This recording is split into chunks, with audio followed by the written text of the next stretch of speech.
morning, everybody. Janine, thank you so much for that beautiful song. It's a song that has been part of my faith journey for as long as I can remember. I think it has been part of many of your faith journeys as well. And I love that song because to me it captures the essence of what it means to me to walk a life of faith. Here I am, Lord. Send me. Little did I know where that journey would take. And so, as Roger shared a little bit of his journey last week, I'm going to share a little bit of mine. And my hope is that I will cause more questions than answers, because isn't that what faith is all about? And the part that I have been simmering with all week from Roger's talk are the 3 Ps: perfectionism, procrastination, and paralysis. What are the 3 good Ps? I have no idea. Have to ask Roger about those. But I don't know what you're going to take, if anything, from this talk, but I hope that it triggers in you some questions, maybe some doubt. Whatever comes up is great, because everybody's faith journey is very personal, and where the source of love is calling you in your life in this moment is clearly very different than mine. But we go together. And I think that's what I love the most about gathering, is that we remind each other who we are when we forget.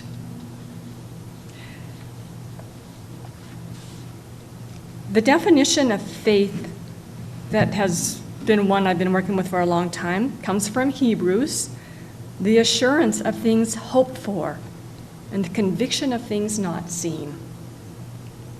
So faith is your ability to believe even when you can't see results yet.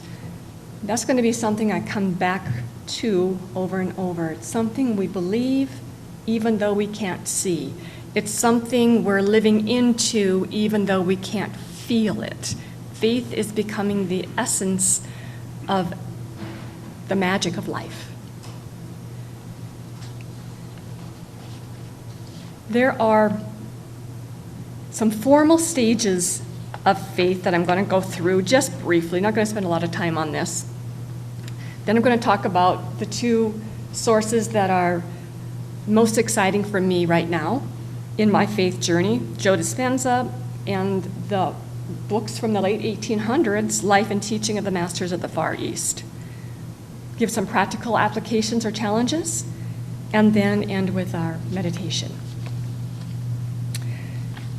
So Fowler came up with these stages of faith development in 1981. And I know that's dated, but they still have meaning today, because it helps us see how our faith develops from the time we're on the planet and how it shifts. And we have the invitation to continue to deepen into that.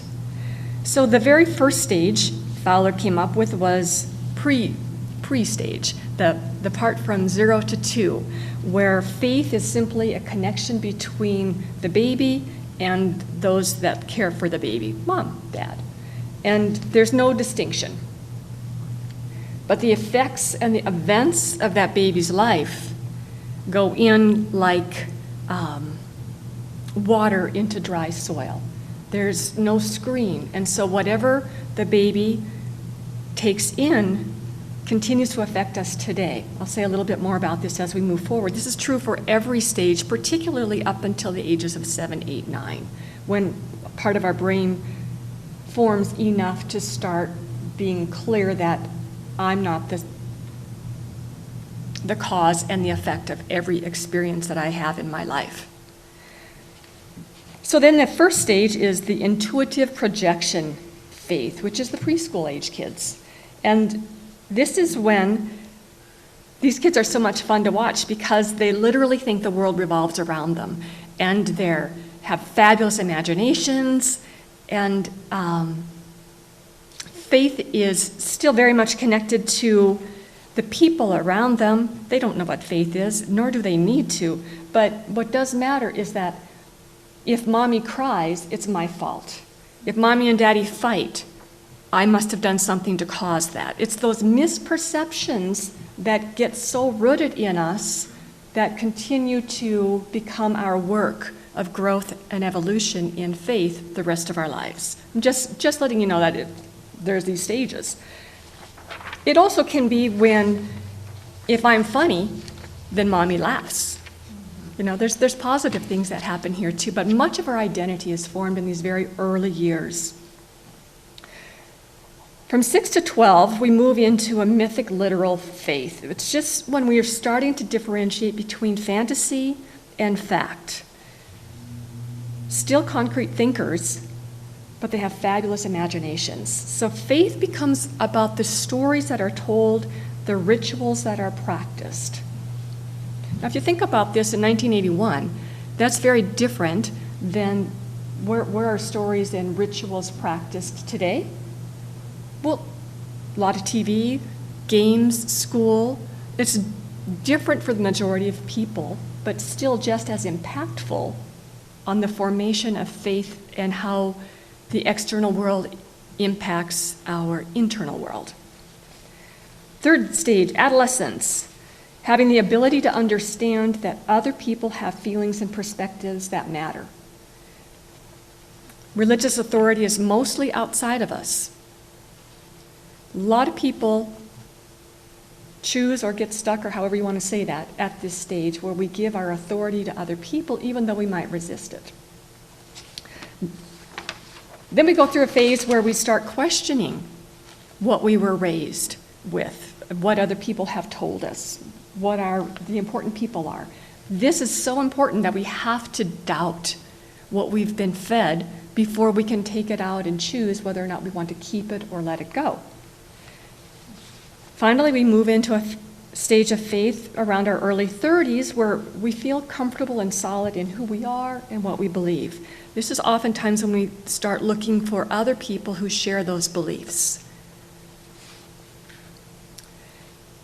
The last stage that Fowler went forward with was called universalizing faith, and I like how he describes this. People at this stage have a, quote, special grace that makes them seem more lucid, more simple, and yet somehow more fully human than the rest of us.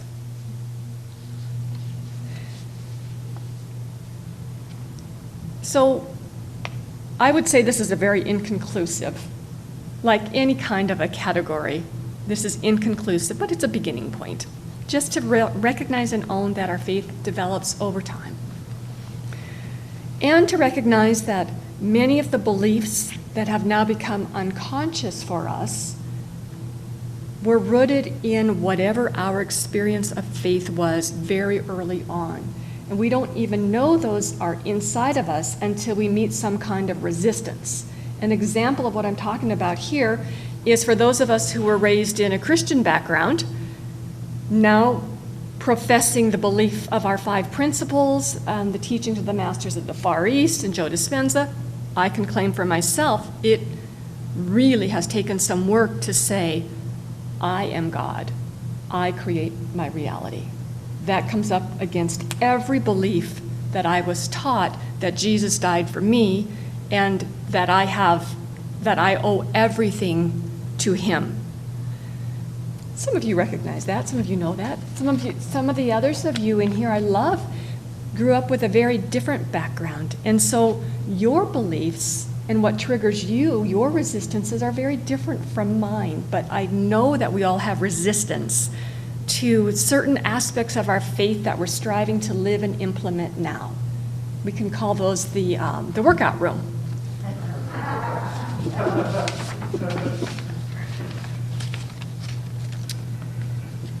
Many of you are in the book group read a book by, I may say her name wrong, Ellen Davenport, Hell in the Hallway, Light at the Door. She comes up with 4 more recent levels of faith. This is from 2009. She simply says that faith development goes from hope, that things have to get better. It's almost like a wish. And then we move to blind faith, which is everything will be okay, kind of a form of denial. Third faith is understanding faith. This is the part where we've wrestled with our faith and we have the scars to show it. We know who we are and where we fit in the grand scheme of life. And the final phase is knowing. I would call that mastery.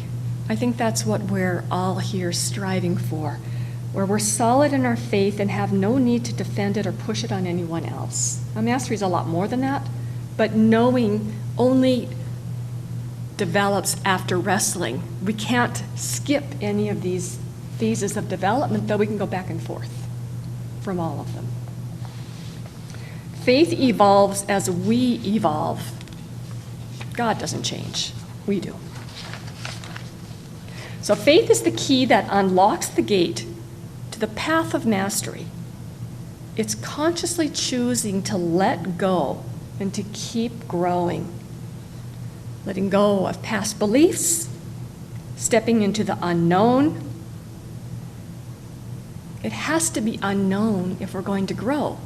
Otherwise, we're simply retracing the steps that we've already walked. The Matrix is popular right now. And in this movie, The Matrix, Morpheus, the master, if you will, in some ways asks Neo, the guy who's going to become the superstar, but at this stage he doesn't know who he is. And so Morpheus says, hey, do you want the red pill or the blue pill? And the red pill is the choice for the majority of people. The red pill in our culture places their faith in authority, in creeds. They're willing to die for their faith. They're really good people. It's common. It's easier in many ways to take the red pill. It can be divisive. It oftentimes entails a portion of I'm right, you're wrong, or vice versa. Oftentimes, it's looking forward to the life in the realm to come. And people are willing to die and kill for these beliefs. These are all generalizations. The blue pill requires a choice of courage or a little bit of craziness because it's a different world than what people with the red pill take. If we take a blue pill, we're going to be labeled heretics by people who chose the red pill.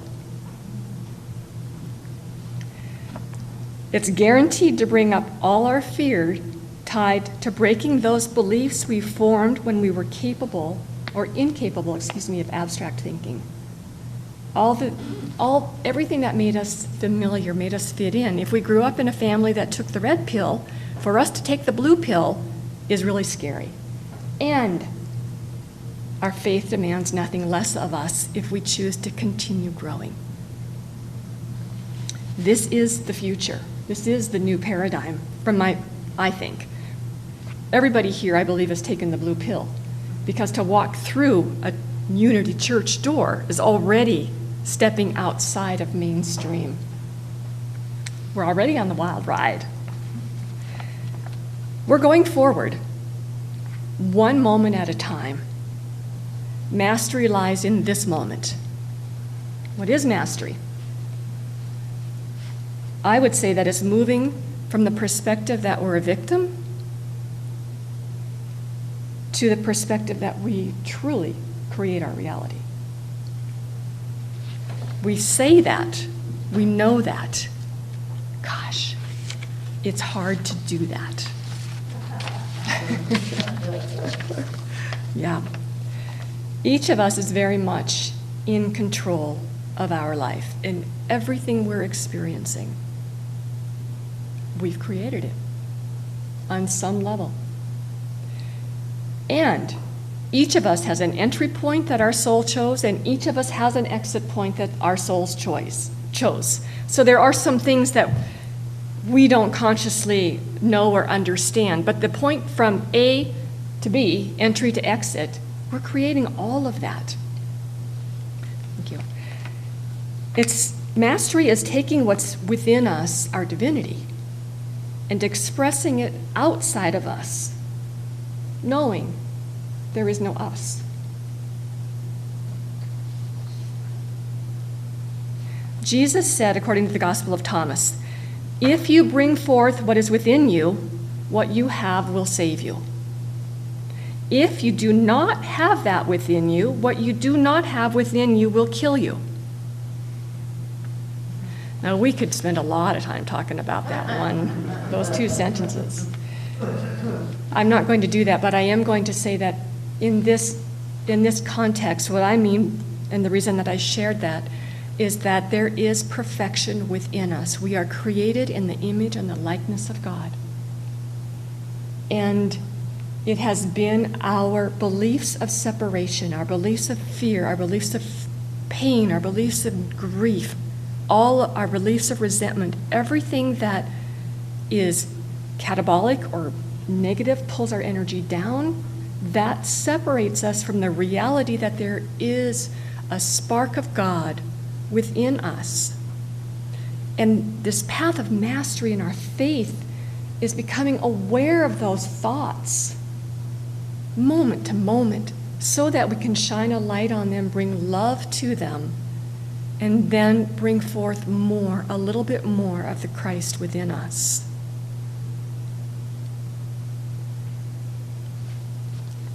There's another scene in the movie The Matrix where Neo is going into, I think he's talking to an oracle.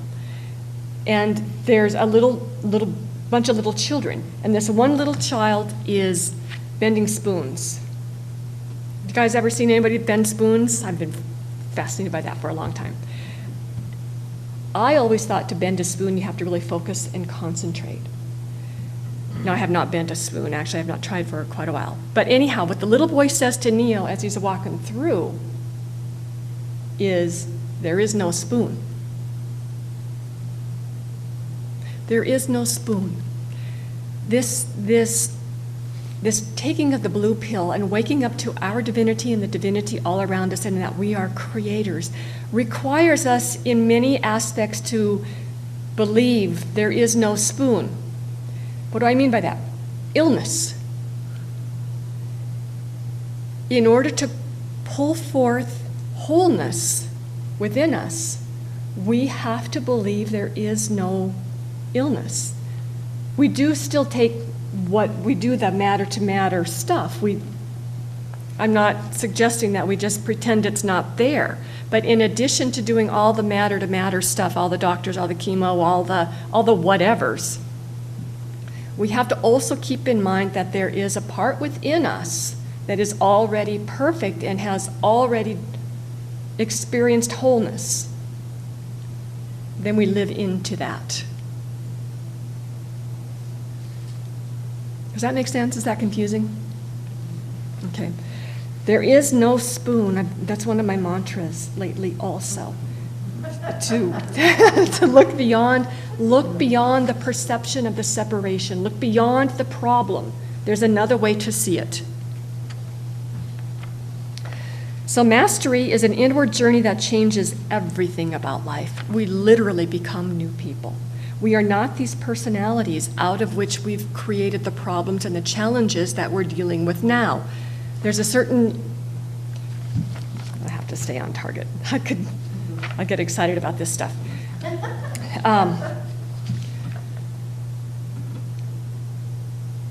So the blue pill right now in my life that is causing me to think in wild and crazy ways, Joe Dispenza and the masters and the teaching of the life and teaching of the masters of the Far East. They're very, very similar. And it's so funny, I did not read these books, but I know they've been around for a long time, and many of you have read these books.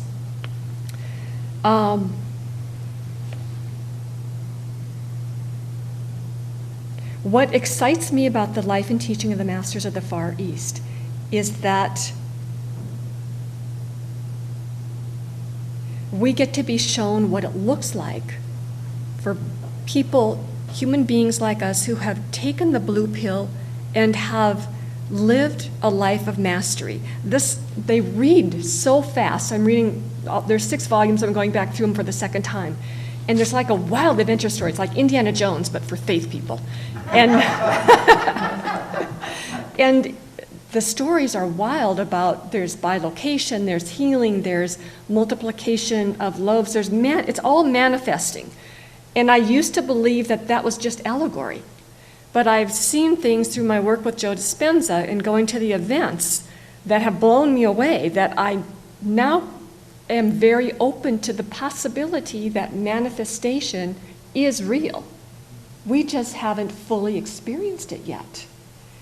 And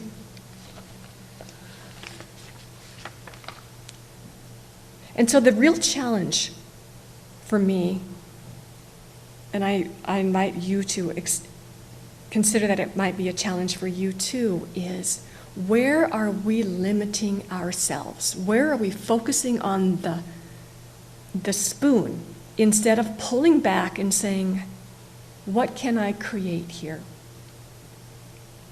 And then how do I get into a place where I am so immersed in the love of God, the place of no space, no time, nothing material, no matter, that I can glimpse what it feels like, once again, to be whole, to be well, have all of my needs met, and to visualize that in that place so clearly that my frequency is going to attract that to me. 20 minutes? Okay, thank you. My timekeeper.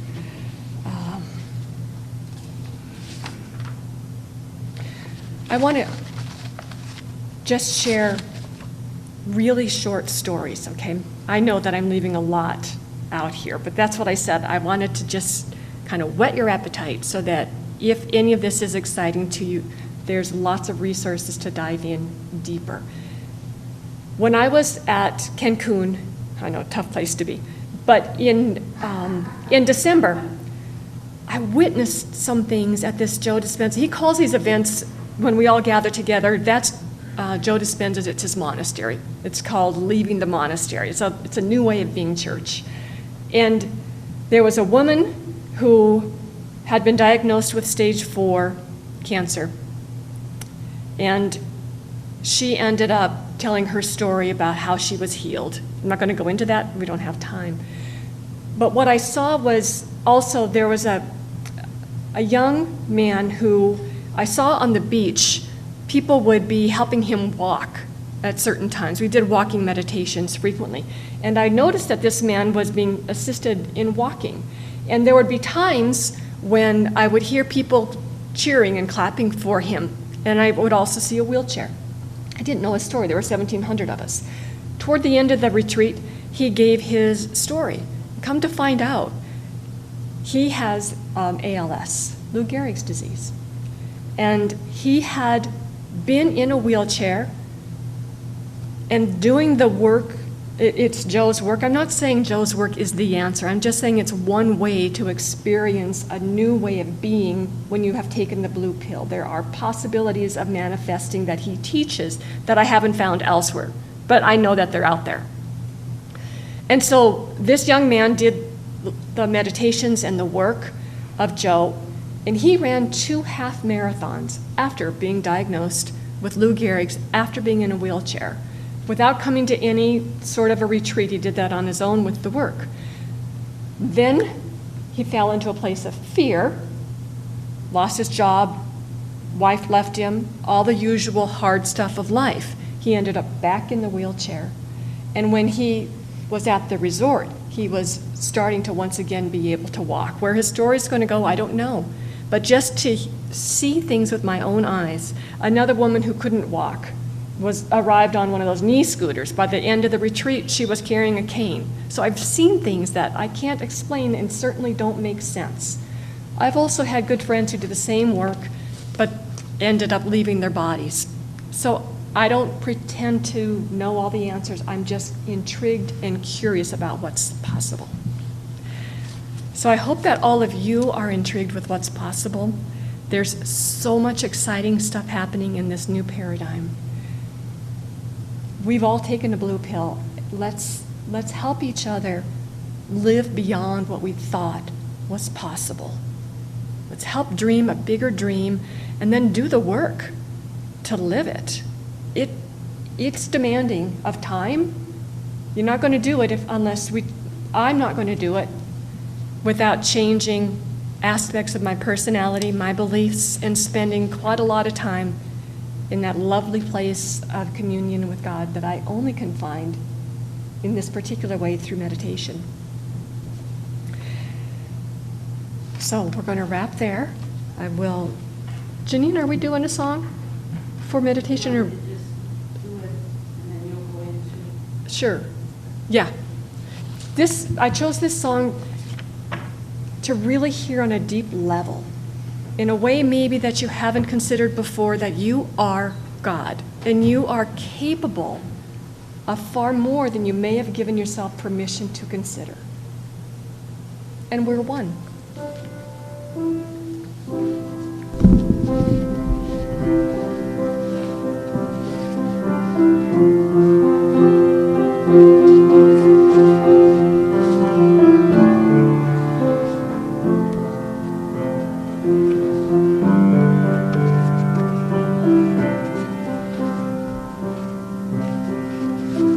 You are the face of God. I hold you in my heart. You are a part of me. You are the face of God. I am the face of God. You hold me in your heart. I am a part of you. I am the face of God. We are the face of God. We hold each other in our hearts. Then we are all just one. We are the face of God. You are the face of God. I hold you in my heart. You are a part of me.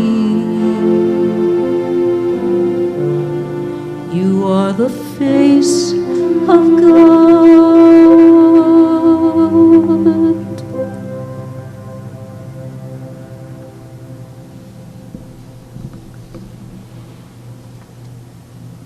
Letting Janine's song just carry you in a little deeper into your heart with your eyes closed. Take a breath for love into your heart. And exhale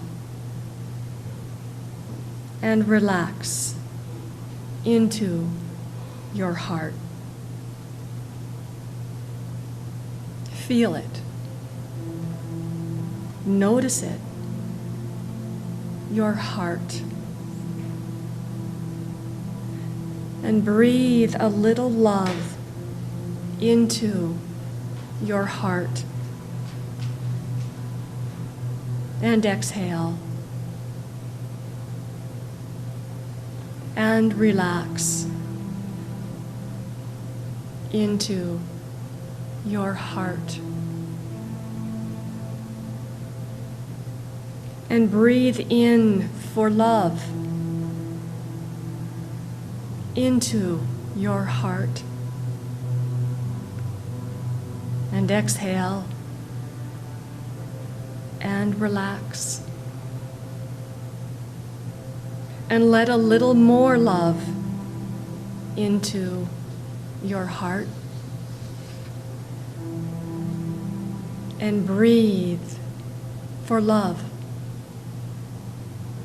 into your heart. And exhale. And relax. Let love into your heart. And let the thought of someone you love bring up the feeling of love in your heart. Feel it. Hold them in that feeling in your heart. Hold them in your heart. Feel it. Now, put their heart in your heart and feel your love for them in your heart.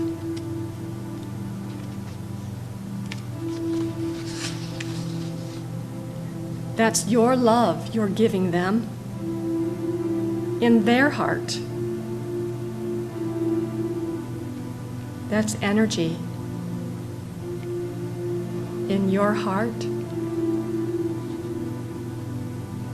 and their heart.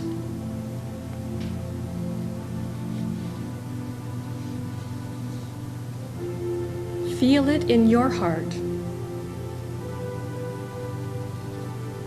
That's the love you want them to feel in their heart. Feel your connection to them. One heart. That's love. In one heart. In your heart.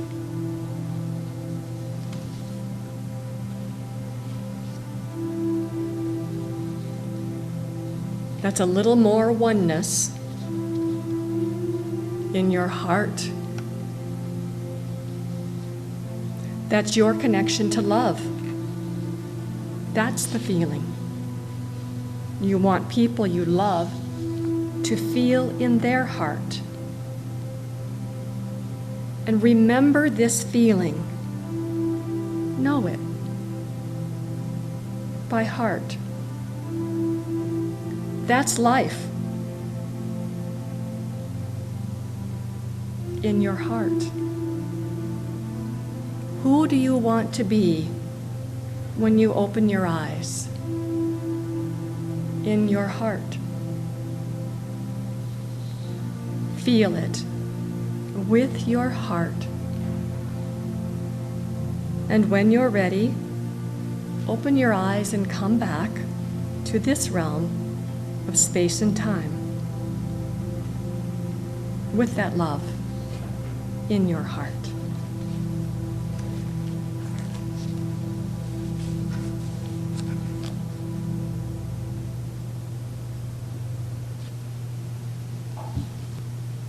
Okay.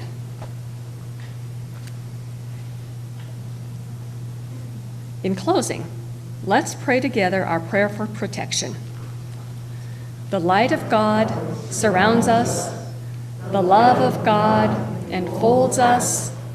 The power of God protects us. And the presence of God watches over us. Wherever we are, God is, and all is well.